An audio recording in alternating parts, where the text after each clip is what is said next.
예, 장두시 작가입니다. 예, 이번 시간에는 그 정부에서 요즘에 그 시행하는 그 이벤트성 그 비탄감이라고 하는 거 있지요. 예, 거기에 대해서 좀 한마디 좀 해보고 싶습니다. 그리고 저하고 같은 생각을 가진 그 교수가 있어서 이 교수의 그 기고 내용을 한번 같이 공유하겠습니다. 이군희 서강대 경력대학 교수가 제목으로는 이벤트성 비탄감은 이제 그만 원칙이 필요하다라고 하는 제목으로 이야기를 했습니다. 그러면 어떤 내용인지 한번 따라가 보겠습니다. 소규모 금융기관의 리스크 관리 시스템을 점검하는 과정에서 1997년 IMF 구제 금융 시기의 채권이 아직도 장부에 남아있는 것을 또 발견했다.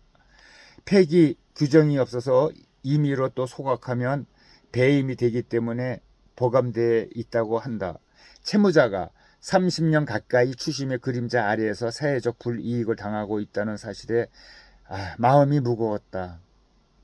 성공한 기업인들조차 애환위기 시절을 죽음 같은 나락이라고 해상한다. 환경이 극단적으로 악화가 될 때 개인의 노력만으로는 부도에서 또 빠져나올 수가 없다는 경험담은 우리가 채무를 어떻게 바라봐야 할지 다시 생각하게 만든다. 실패 후에도 재기의 경제활동을 할 수 있는 사회를 만드는 것이 채무 탕감 논의의 출발점이다. 그러나 정권마다 나오는 일회성 또 선심성 부채 탕감에는 세 가지 치명적인 문제가 있다. 1.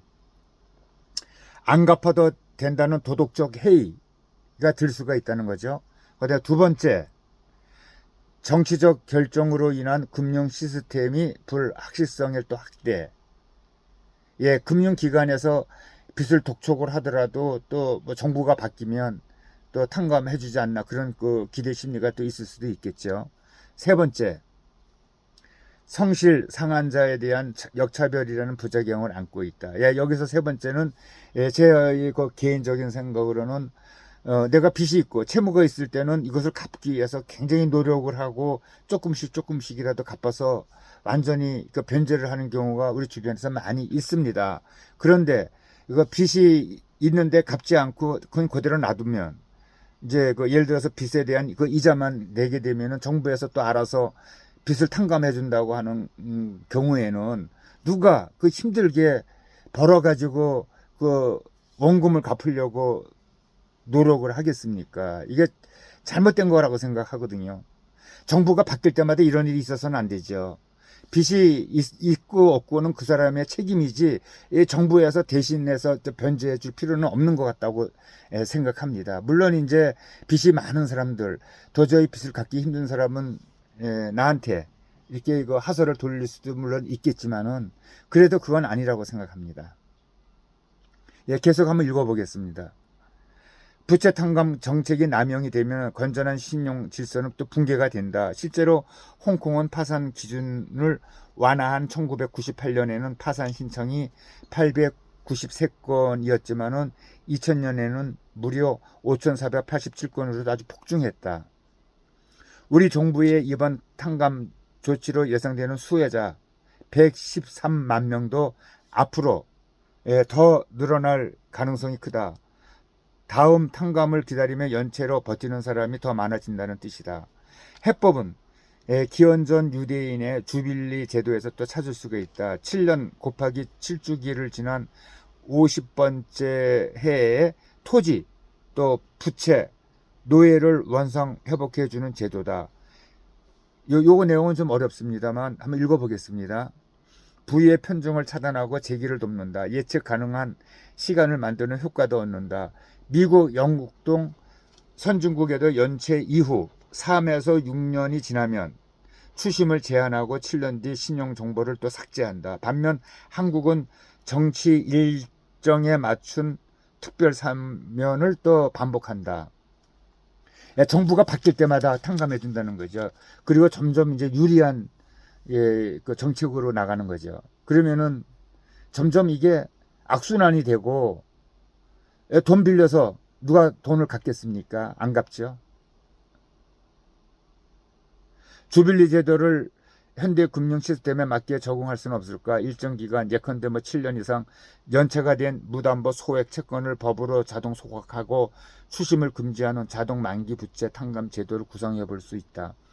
이 제도는 도덕적 해이, 채무자 상황에 따른 불평등 금융회사의 불확실성을 제거하는 3중 효과를 기대할 수 있다. 금융회사는 채권이 언제 소멸할지 정확하게 알고 있으므로 그 심사 과정에서 미리 고려해 불확실성을 줄일 수 있다. 이에 따른 손실 부담은 시장에서 또 해결되므로 세금 투입은 최소화되면서 금융회사의 부담과 책임은 또 더욱 강화가 된다.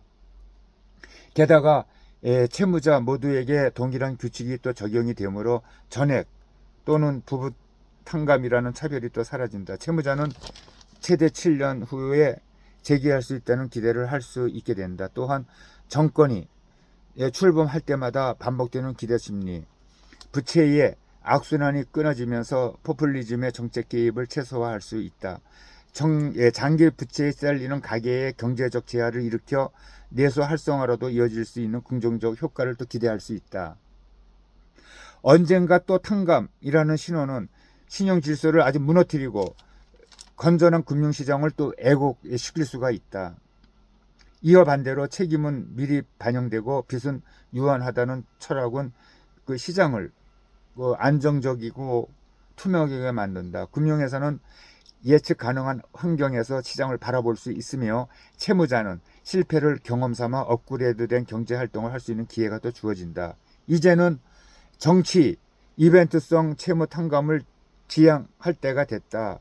50년마다 공동체의 새 출발을 선언했던 주빌리 제도는 시사하는 바가 아주 크다.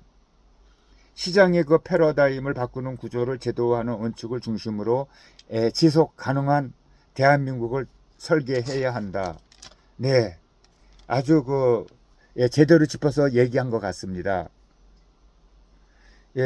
아까도 얘기했지만 서강대 경영대학 교수 이군희 씨가 이야기한 이 내용은 나의 생각하고 거의 비슷하게 생각이 되네요. 앞으로 정권이 또 바뀔 때마다 이런 일은 없어야 되겠고, 이번에도 얼마씩 준다고 또 그렇게 하는데, 그것이 과연 지금 받는 사람들은 아주 좋겠지만은 그 모든 빚은 우리가 갚는 게 아니지 않았습니까? 후손들이 갖게 되는 거죠. 어떤 사람은 그러면은 후손들까지 생각할 필요가 있느냐, 당장 발등에 불을 꺼야 되지 않느냐 얘기할 수 있을지도 모르겠습니다만은 이거에 속아 넘어가서는 절대로 안 됩니다. 제가 생각하는 정부는 이런 정부가 아닙니다.